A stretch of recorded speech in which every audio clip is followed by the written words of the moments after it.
la croix est l'un des symboles qui est aussi vieux que le monde. Chaque peuple se l'approprie.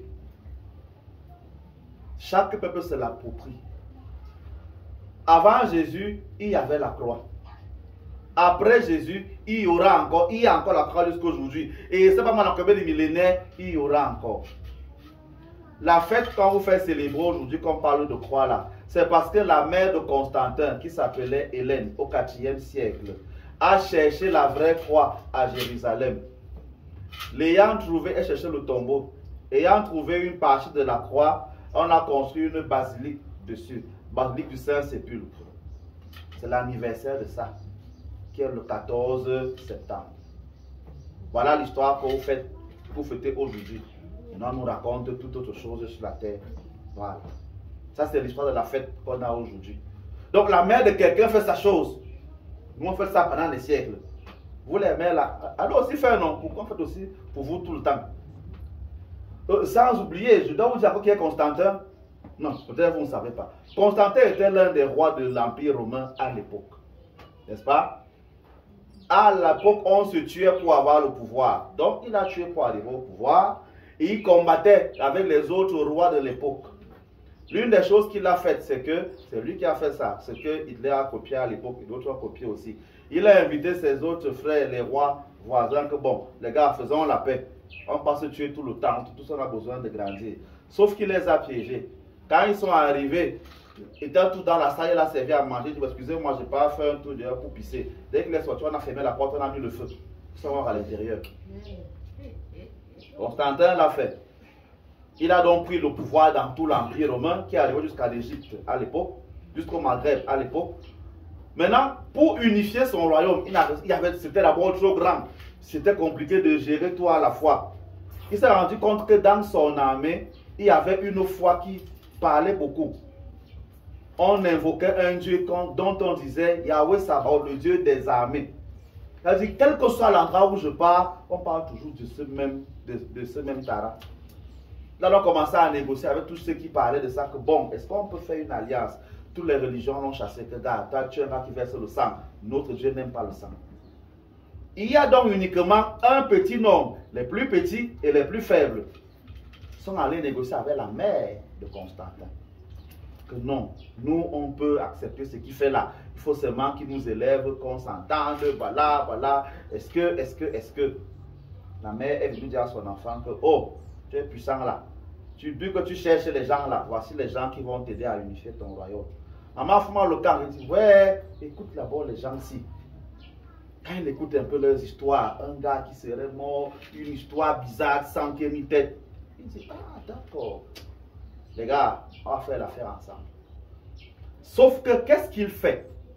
Il prend cette religion-là et il la transforme à son goût. Et à l'époque, c'était que quand le beau se plie, tout le monde se plie. Et il a donc imposé ça à tout son royaume. Il commence d'abord par dire, ok, pour que je puisse dire que j'ai pris les petits ici, je commence par dire une chose. En 313, il a sorti un papier qu'on appelle l'édit de tolérance. Tout le monde peut faire sa religion en public. On ne va plus le chasser. Ce n'est plus seulement le roi qui peut imposer sa religion. Les gars étaient contents. Oh, c'était le piège. Il a pris les catholiques en solo. Il les a travaillés. Qu'est-ce qu'il a fait? Il a pris la religion catholique sous l'instigation de sa mère, qui est donc allée chercher la croix qu'on fait aujourd'hui.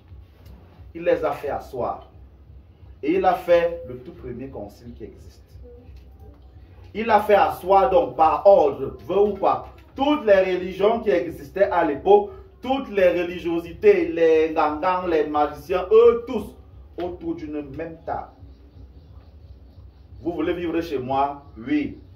Tu ne veux pas vivre chez moi? Non, on te tue. On prend ta maison, on tue tes enfants, on prend ta richesse. Qui va encore vivre valeur? Non, on va chez toi. Voilà. Tous autour d'une même table. Arrangeons l'histoire ici. On dit qu'il y a un gars qui était comme ça, donc il faut qu'il soit un peu un dieu. On dit que Dieu est où là? Voilà, il est Dieu chez toi. Ok, on met ça ici. Là-bas, il faut qu'il marche sur les eaux. Oui, il faut quand même que ce soit un Dieu qui est fort. Il a fait comme ça là. Donc il a fait un mélange de tout ce qui existait à son époque qu'il connaissait. Et c'est devenu la religion. Et il a donc mis ça sous le couvert de ses amis. la religion que sa mère lui a amenée, la religion chrétienne. C'est là qu'on a choisi les livres qui vont être publiés à tout le monde. C'était pas un débat.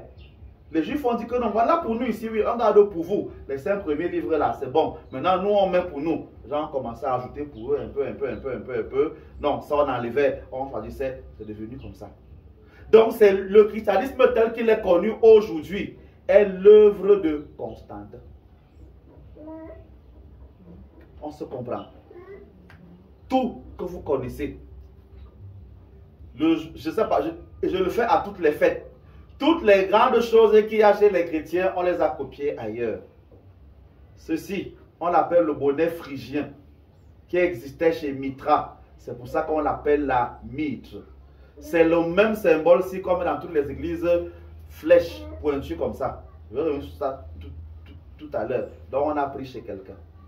D'accord? Le bâton de commandement, c'est le sceptre que tous les rois ont en main. On donne ça aux évêques. D'accord?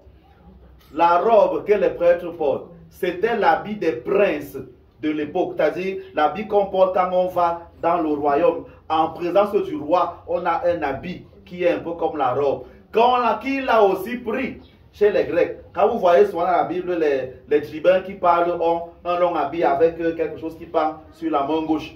C'est ça qu'il a copié. C'est devenu la soutane. La chasuble, on a pris ça où? C'était chez les Juifs, ce qu'on appelait les faudes. Ce que le grand prêtre portait, avec toutes les pierres précieuses qui avaient toutes les couleurs. Sous la forme du soleil. C'est ça qu'on porte aujourd'hui. Donc nous portons le soleil. Qu'il a pris là-bas. La messe, comme elle est aujourd'hui, elle est à 80% ce qui se passait avant dans le mitraïsme. C'était comme ça qu'on faisait la messe à l'époque. Tout. Pain, vin, lecture, c'était la même chose. On a seulement changé en disant que le pain là, c'est lié à Jésus, le vin là, c'est le sang de Jésus. C'est tout, ouais.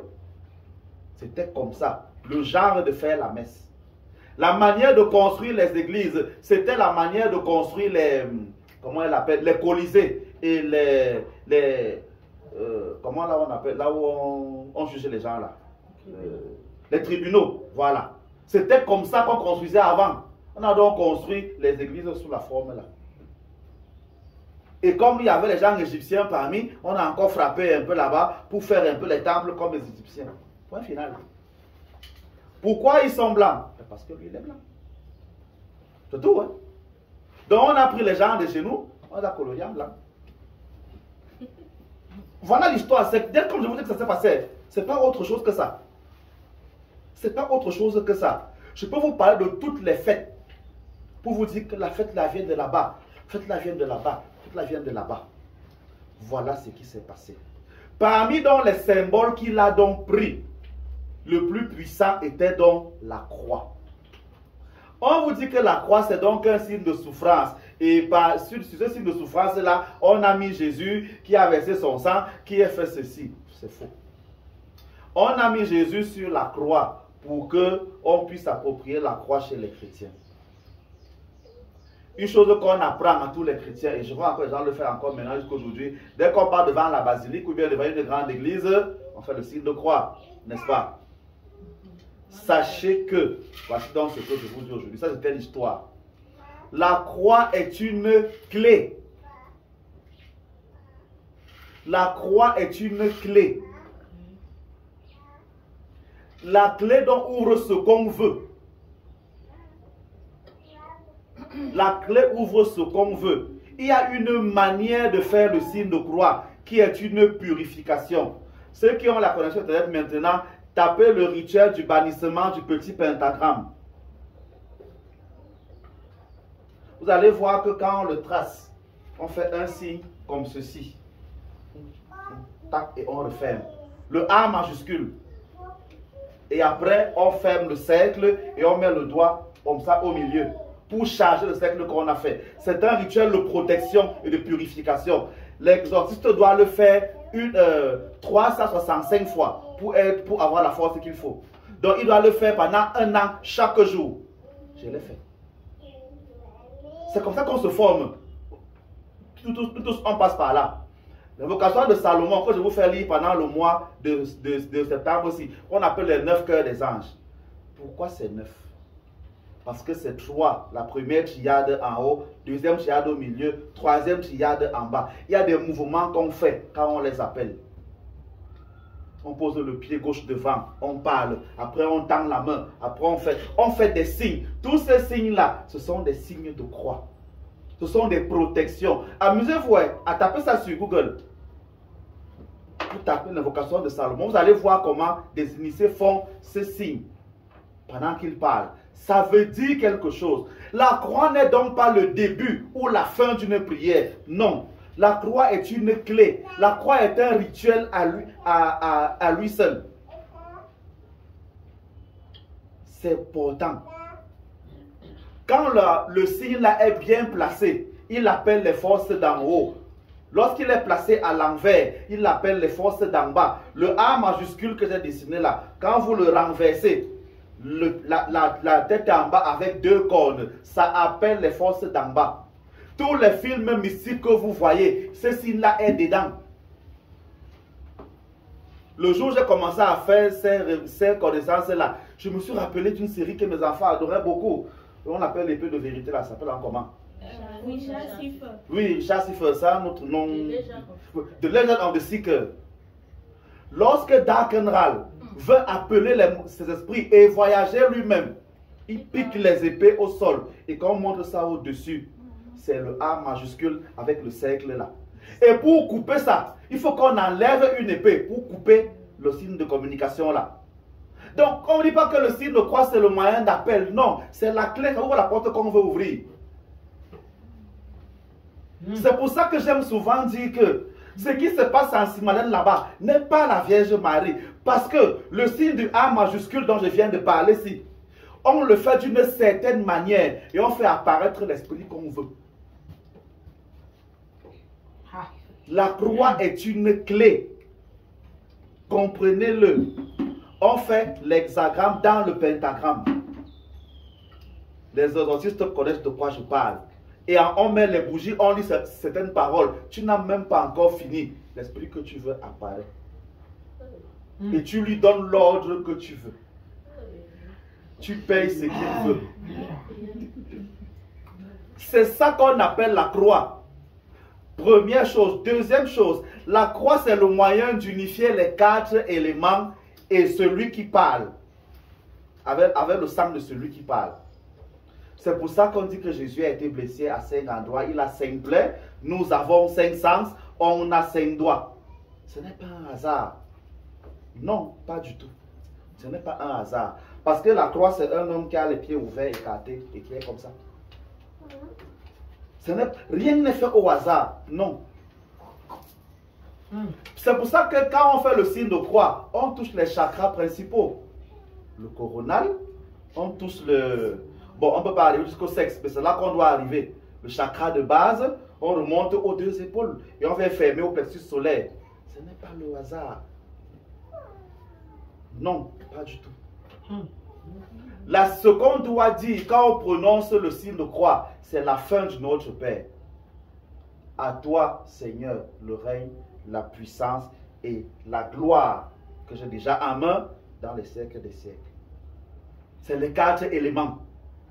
L'élément de l'air que tu prends, l'élément de la création, l'encens que tu prends, tu fermes la main, tu ramènes ça sur la terre, le sel que tu prends. Une fois que tu as le sel là, tu mets ça dans l'eau, tu mélanges tout le reste. Maintenant, tu amènes au feu, qui a le pouvoir, tu donnes dans ton intention et ça s'accomplit.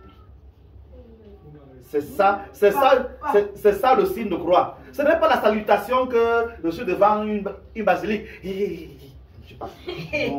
Non. La croix, c'est la clé. Je vous amusez-vous à regarder maintenant les films. Et c'est dans beaucoup de dessins animés. Vous allez voir que le signe là est partout. Le A majuscule là est partout. C'est partout. Et ils font le signe de croix là comme ça. Ce n'est pas un hasard, c'est la flèche. C'est une flèche. Il y a ça partout. Même dans Full Metal Alchemist, il y a ça. Parce que ce sont des clés. La clé donc dépend de celui qui l'a en main. Ce n'est pas une histoire de Jésus, d'humilité, de machin. Non. C'est ça donc qu'on appelle la croix. Maintenant, je termine avec la fameuse croix ancre que moi je porte. J'ai dit que la croix est mangée dans toutes les sauces, n'est-ce pas? Bon, rappelez-vous, on déteste Hitler, non? Mais l'insigne de son armée, c'était la croix. Vous le savez? Il disait qu'il est le Messie. C'était la croix gammée. Qu'est-ce que ça emportait? Sur le rouge et le blanc là, c'était la croix gammée. Donc il disait qu'il est le Messie. Le Messie qui vient rendre à la race aryenne, les blancs qui viennent d'Allemagne, leur toute puissance. Et que les noirs doivent être leurs esclaves. C'était ça, le principe de Hitler. Oui, il avait dit que les noirs sont là pour faire le cul de ses chaussures. Il ne se cachait pas. Mais bizarrement, il avait une prostituée qui était noire. Soit. Maintenant, la croix ancre, si j'ai déjà expliqué, je bosse dessus parce que j'ai déjà tellement expliqué ça. La croix ancre est un signe de protection et de bénédiction. Le cercle qu'il y a au-dessus de la croix ancre, c'est l'utérus de la femme qui donne la vie. En spiritualité, la femme, c'est la vie. La femme, c'est la vie. Dieu, en spiritualité, est femme. L'égrégore, que la masse d'énergie que les Européens ont créée s'appelle Christ. Ils ont appelé le Christ là Jésus. C'est un homme, n'est-ce pas? Chez nous, les Africains, notre égrégore s'appelle Sekhmet, le dieu de la force, de la protection. C'est une femme. C'est dans l'utérus de la femme qu'il y a la puissance, qu'il y a la vie. C'est la femme qui donne la vie. Chez nous, Dieu n'est pas père. En réalité, Dieu est mère. Sauf que la mère, là, elle est forte parce qu'elle donne la vie. Nous, les hommes, on prend donc la vie là comment? En allant la chercher dans le ventre des femmes. C'est donc ça, le bâton-ci, qui est l'organe masculin de l'homme, qui est la flèche, qui est le mouvement qu'on fait ici. C'est-à-dire l'instrument à travers lequel on part prendre la force. C'est ça, le bâton de la croix ancre. Donc, là, quand tu portes la croix ancre ici, tu affirmes que tu connais la vie, que tu sais que la femme donne la vie. La femme réveille la vie et tu pars prendre ça là-bas pour produire donc la lumière qui sont donc les branches. C'est ça la croix ancre. Comme tu es donc sous ce système-là, tu mets donc une barrière autour de toi. C'est comme ça. Notre croix ancre, nous les Africains. Les dieux égyptiens arrêtaient donc la croix ancre tous en main. Et quand même on a commencé à faire les bâtons aux évêques, c'est la croix qui est ici en haut. C'est la forme de croix que moi j'avais choisie à l'époque. Mais normalement c'est la croix qui doit être là, avec la mousson. C'est comme ça. Je me suis promis un jour de faire ce que Cléopâtre avait à l'époque, un bâton avec la ancre au-dessus. Ça coûte un peu cher, ça que je n'ai pas encore fait, c'est tout. Aussi simple que ça. Donc voilà tout ce qu'il y a dans la croix. Voilà tout ce qu'il y a dans la croix. C'est pour ça qu'on bénit les choses en faisant le signe de croix. On fait le signe de croix sur son nom. On fait tout ça, c'est ça. C'est la clé. La croix est donc une clé. Fais de la clé là ce que tu veux. Il y a une manière de faire la croix qui appelle les forces mauvaises. Oui, il y a une manière de faire le signe de croix qui appelle les forces mauvaises. C'est pour ça que dans la film d'exorcisme, lorsque le démon vient, toutes les croix tombent comme ça. Et on vous dit, je vais finir par là, que Saint-Pierre a été crucifié comment? La tête en bas. En spiritualité, ça veut dire qu'il est damné. Pour nous qui comprenons ce que ça veut dire, la croix renversée, c'est la croix de Satan, des possédés, des damnés. Regardez tout le film d'exorcisme qu'il y a. Chaque fois qu'il y a le démon qui vient, toutes les croix qui sont debout tombent, se renversent. On vous dit que Saint-Pierre est donc mort, crucifié comme ça. Il paraît que c'est lui qui avait demandé. Pour nous, c'est autre chose.